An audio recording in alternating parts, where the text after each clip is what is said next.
السلام علیکم دوستو، میں ہوں عمران علی اور آپ دیکھ رہے ہیں ہمارا یوٹیوب چینل ہسٹری مینٹور۔ آج ہم آپ کے ساتھ امام علی ابن ابی طالب علیہ السلام کی زندگی کے متعلق کچھ معلومات شیئر کریں گے۔ امام علی ابن ابی طالب علیہ السلام کی ولادت 13 رجب المرجب 30 عام الفیل کو خانہ کعبہ میں ہوئی، جو ایک منفرد اعزاز ہے۔ والد جناب عمران ابو طالب علیہ السلام اور والدہ جناب فاطمہ بنت اسد، جو نبی اکرم صلی اللہ علیہ وآلہ وسلم کی پرورش میں بھی شامل رہے۔ امام علی ابن ابی طالب علیہ السلام کی پرورش رسول اللہ صلی اللہ علیہ وآلہ وسلم کے گھر میں ہوئی اور آپ کے زیر سایہ پروان چڑھے۔ بچپن ہی سے رسول اللہ صلی اللہ علیہ وآلہ وسلم کے ساتھ رہے اور سب سے پہلے نبوت کی گواہی بھی دی۔ جب نبی اکرم نے پہلی بار اپنے قریبی رشتہ داروں کو دعوت دی، دعوت ذی العشیرہ، تو علی ابن ابی طالب وہ پہلے شخص تھے جنہوں نے حمایت کا اعلان کیا، اور اس وقت آپ کی عمر صرف اور صرف 10 سال تھی۔ مکہ سے ہجرت کے وقت نبی اکرم صلی اللہ علیہ وآلہ وسلم کی حفاظت کے لیے ان کے بستر پر سوئے اور اپنی جان کی پرواہ نہ کرتے ہوئے رسول خدا کو دشمنوں کے نرغے سے نکلنے کا موقع فراہم کیا۔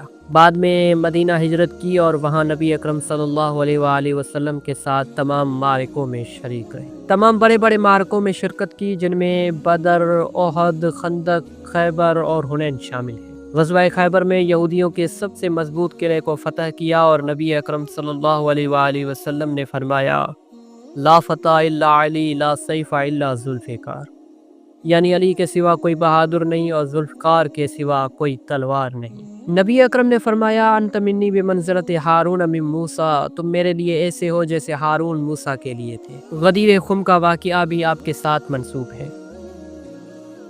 حجت الوداع سے واپسی پر نبی اکرم نے فرمایا، من کنت مولاہ فہذا علی المولا، جس کا میں مولا ہوں اس کا علی بھی مولا ہے۔ رسول خدا صلی اللہ علیہ وآلہ وسلم کی وفات کے بعد آپ نے صبر اور حکمت کا مظاہرہ کیا۔ 30 سال بعد خلافت سنبھالی، لیکن اندرونی خلفشار اور جنگوں کا سامنا کرنا پڑا۔ جن جنگوں میں شامل ہیں جنگ جمل، جنگ صفین اور جنگ نہروان۔ انصاف پر مبنی حکمرانی کی، جس کی جھلک نہج البلاغہ میں نظر آتی ہے۔ والیہ نے ریاست کو ہمیشہ عدل و انصاف کی تلقین کی، جیسے خط مالک اشتر، جو حکمرانی کے اصولوں کا شاہکار ہے۔ بیت المال کے حقداروں کو ان کا حق دلایا اور اپنے اہل خانہ کو بھی عام مسلمانوں کے برابر رکھا۔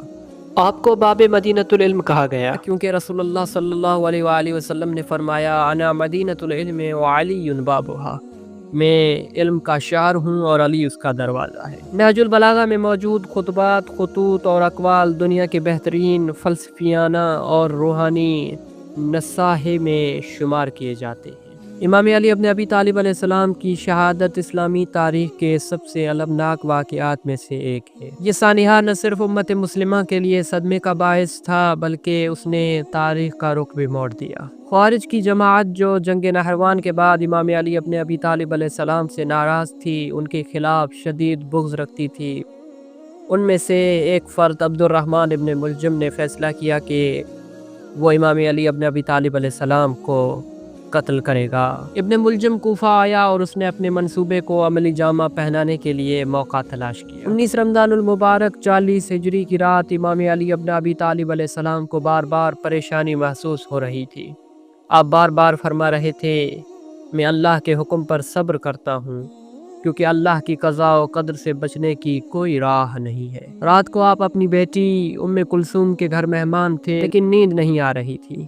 آپ نے آسمان کی طرف دیکھا اور فرمایا، یہی وہ رات ہے جس کا وعدہ کیا گیا تھا۔ فجر سے پہلے آپ مسجد جانے کے لیے نکلے۔ راستے میں آپ نے چند پرندے دیکھے جو زور زور سے چہچہا رہے تھے۔ کسی نے کہا کہ یہ پرندے بے چین کیوں ہیں؟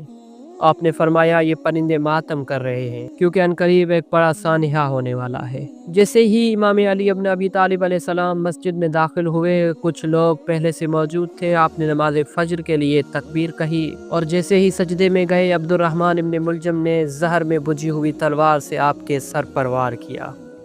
خون میں لت پت ہو کر آپ نے فرمایا، بسم اللہ و باللہ و فی سبیل اللہ، فزت و رب کعبہ، فزت و رب کعبہ، خدا کی قسم میں کامیاب ہو گیا۔